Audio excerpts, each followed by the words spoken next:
My name is Johnstone, and I just wanted to share a little bit about my experience in faith. I grew up in the Episcopal Church. I was very active in the church as an acolyte, a cross-bearer, and I was confirmed when I was 15. And when I got to college, these hard questions really started getting to me. And I thought, well, if there's no straightforward answer to these questions, then it's reasonable that I should give up on faith altogether. Because Christ being resurrected from the dead was just way too fantastic for me to believe. And I became an atheist. I decided a change was needed. I went to UNC Greensboro. I transferred. I started studying music. And also I started thinking about faith again. I started thinking about these hard questions again and decided they were worth bringing up. And it turns out some of the other music students that I met were involved in the Ratio Christi club at UNCG. And I said, hey, I've never really tried apologetics. I'll go to a meeting and see what it's all about.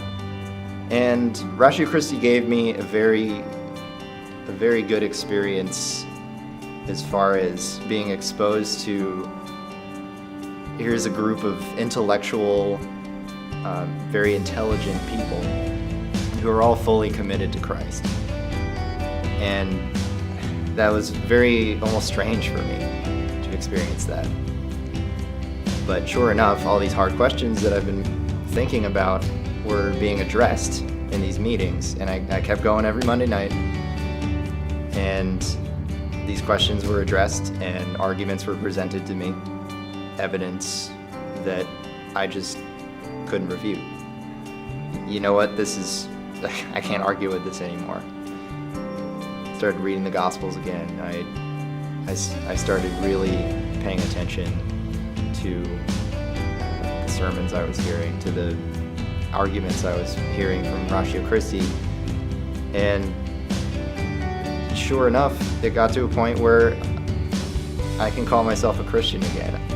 So before I came to Christ, I would have told you it was completely impossible to be an intellectual, logical person and also be a faithful and religious person. But I see now that, thanks be to God, that's not the case. You can be both at the same time. And I wanted to thank Ratio Christi, the organization, and the people within it for guiding me to get to that point.